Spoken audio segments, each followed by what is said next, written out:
Hey guys, it's Zigzag.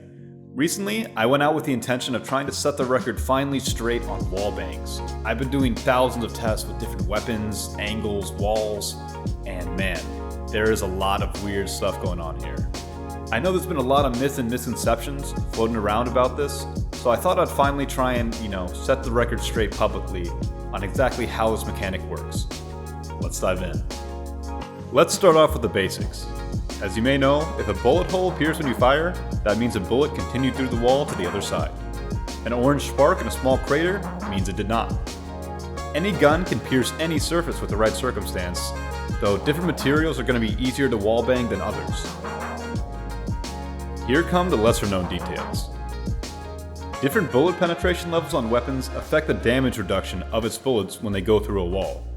A low penetration weapon like the Spectre will immediately lose a chunk of damage for passing through a wall of any distance, whereas a high penetration weapon like the Operator will be able to pass through portions of wall without losing any damage at all.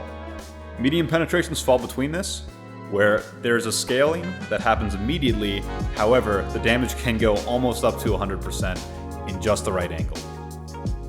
Material types work a little differently than weapon penetration. The type of material does not directly impact the damage, but rather how far a bullet can travel through it before it would be stopped. This was a big revelation of wallbanging for me. It's not about the angle you fire, it's all about the horizontal distance your bullet travels through the wall, and that decides exactly how much damage is dealt.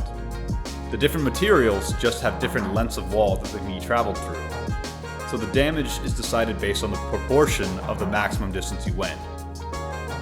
So how much damage can you still do through a wall? Well, that's been the most bizarre and time-consuming part of this experimentation. The damage is inconsistent inconsistently. Here, the same point leads to different values with every shot. Here, it does not. The difference in this case are the micro-angle changes that happen with random bullet spread when the crosshair is hip-fired, even when you're standing perfectly still. This shows just how exact this calculation can be. An almost unnoticeable change in angle leads to real damage.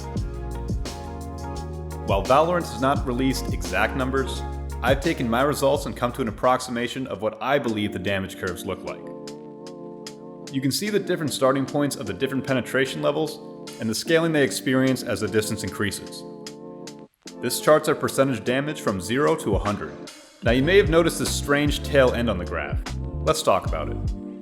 There appear to be consistent floors where the majority of the time, when taking an angle as steeply as possible, you'll almost always reach this value last, right before you can no longer shoot through the wall at all. In the case of the Vandal, this magic number is 48. However, on some rare occasions, the damage will go even lower.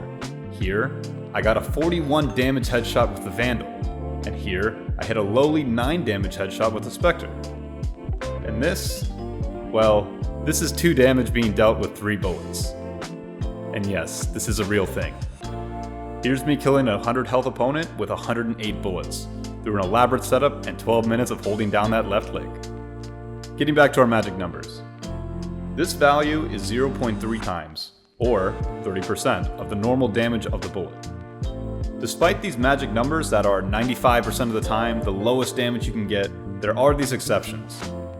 With these exceptions, the lowest I still could ever get was only 10% of the normal damage of the bullet. While I did land zeros with the shorty, all this really means is that we hit below 25%, because these far, max distance leg shots only deal 2 damage to begin with. But wait, multi-wall bangs. It's possible to pass through more than one wall in one shot, but this requires them to be close together and a low combined distance to travel.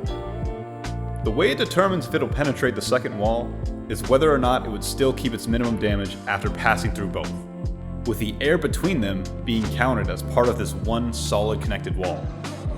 This specification is probably just to cover the case of small props against walls not entirely ruining a wallbang attempt. Here are a few more weird findings that aren't worth covering in depth. Due to weird model hitboxes, wallbangs on some objects could happen without the visual indication of a bullet hole, such as here. Some surfaces may misleadingly appear like they were penetrated, but really, due to multiple separate objects stacked back to back, the bullet only made it through the first one before being stopped by the second, rendering it basically useless. The Bucky's right click cannot penetrate walls at all. Also, the buggy's tooltip still says the canister's right click deals no damage.